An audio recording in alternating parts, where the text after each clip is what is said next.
discovering the horrific crimes of Richard Chase, the human organ smoothie maker. Introduction: a new kind of horror. The city of Sacramento has endured its share of tragedy, but nothing prepared its citizens or the world for the terror unleashed by Richard Trenton Chase in the late 1970s.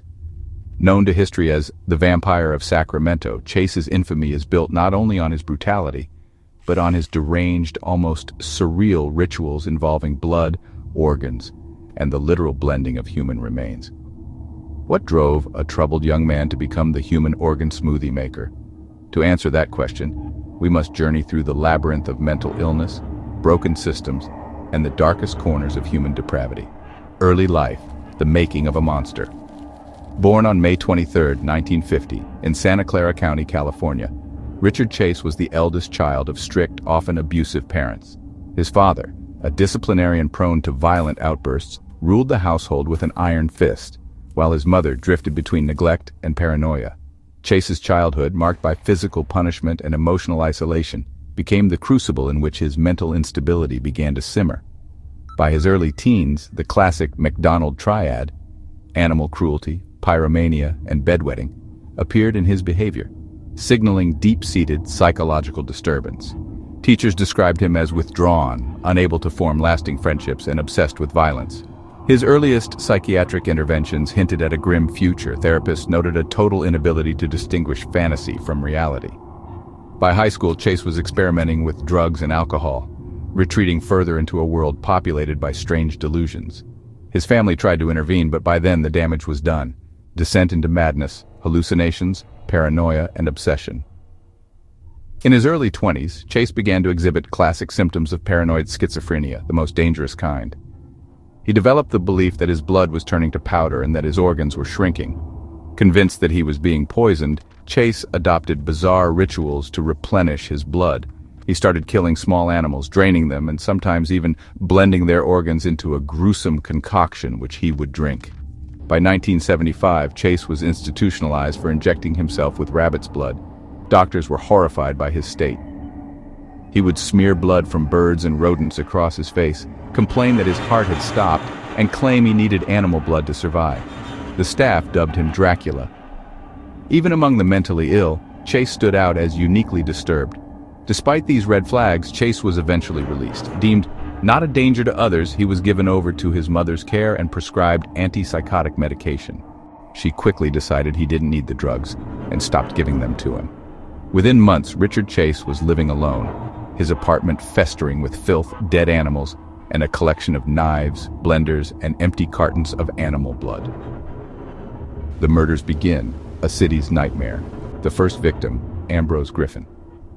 On December 29, 1977, Sacramento's quiet neighborhoods erupted in panic when 51-year-old Ambrose Griffin, a retired engineer and beloved family man, was shot dead outside his home in a seemingly random attack.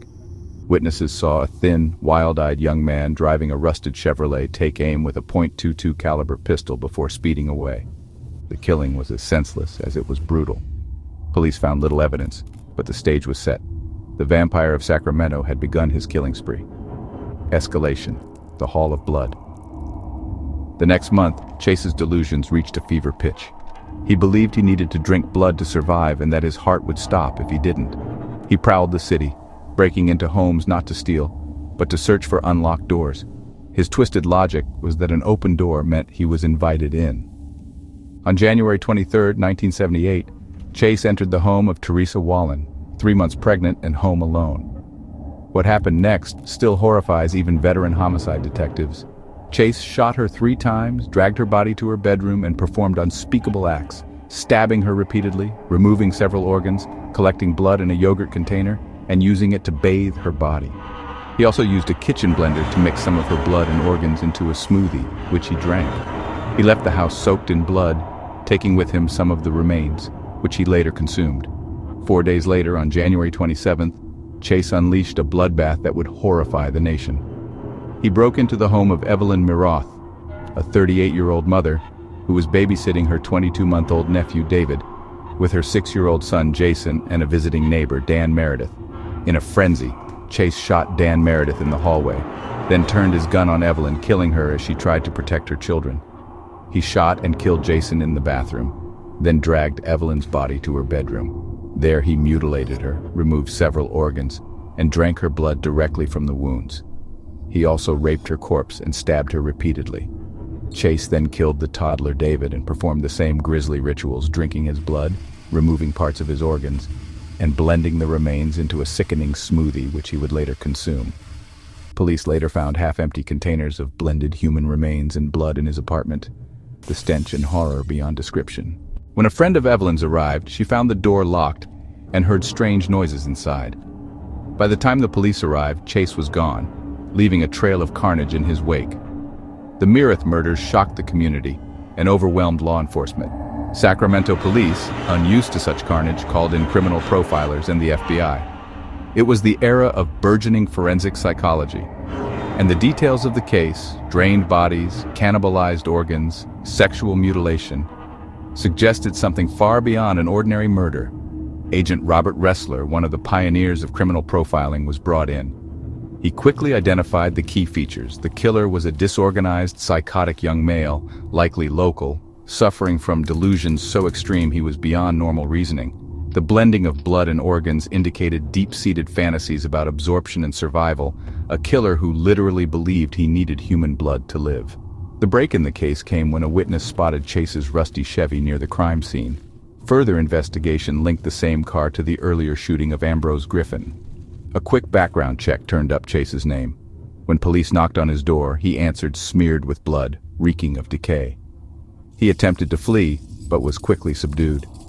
Inside Chase's apartment, investigators found a scene straight out of a nightmare. Blood-stained kitchen tools, blenders coated in viscera, walls and floors covered in filth and gore, and a refrigerator packed with body parts and organs. There were also pet collars, dead animal carcasses, and bottles filled with blood. Most chilling of all were the human organs blended into a grisly, thick red mixture. Inside the mind of the human organ, smoothie maker. What drove Richard Chase to these depths? His trial provided some answers and left more questions. Chase's defense pleaded insanity. Court-appointed psychiatrists described him as deeply schizophrenic, suffering from severe delusions, with no grasp on reality. He told the court that he needed to drink blood to prevent Nazis from turning his blood into powder and killing him. He claimed that by blending and drinking organs he could survive their efforts. Despite his clear insanity, the jury convicted him of 6 counts of first-degree murder. The overwhelming evidence, the premeditation involved in some of the attacks, and his ability to avoid detection convinced jurors he was legally sane. Sentenced to death and sent to San Quentin's death row, Chase's life unraveled further. He refused food, convinced it was poisoned. Fellow inmates, disgusted by his crimes, shunned him. In December 1980, just 2 years after his conviction, Richard Chase committed suicide by overdosing on a stockpile of antidepressant medication he had been hoarding. Aftermath, trauma, legacy, and lessons unlearned. The city of Sacramento was forever scarred by the Chase murders. Families grieved in private while a media circus dissected every lurid detail. The open-door method became a chilling cautionary tale. Never leave your door unlocked, even in a quiet neighborhood. But the case had consequences far beyond local fear. The failures of the mental health system were put under a microscope.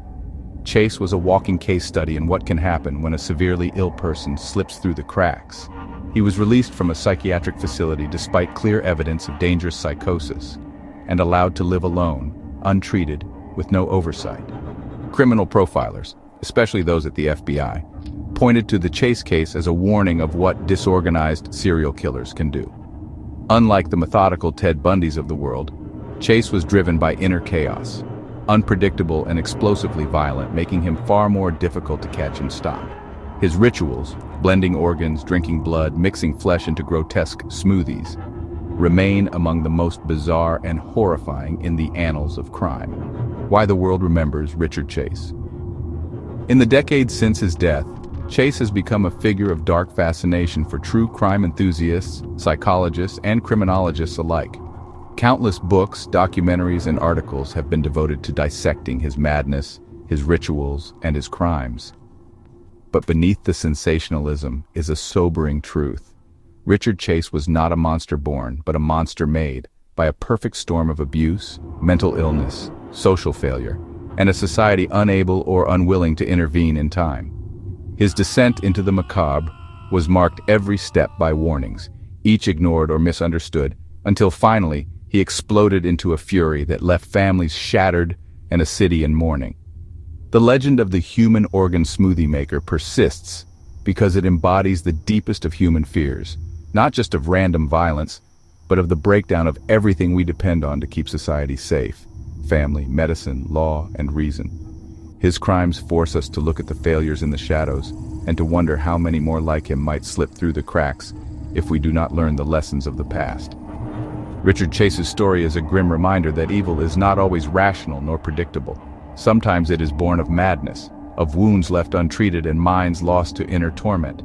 As Sacramento grew quiet again and the horror faded from the front pages, the lesson remained. Sometimes the true monster is the one we refuse to see until it is far, far too late.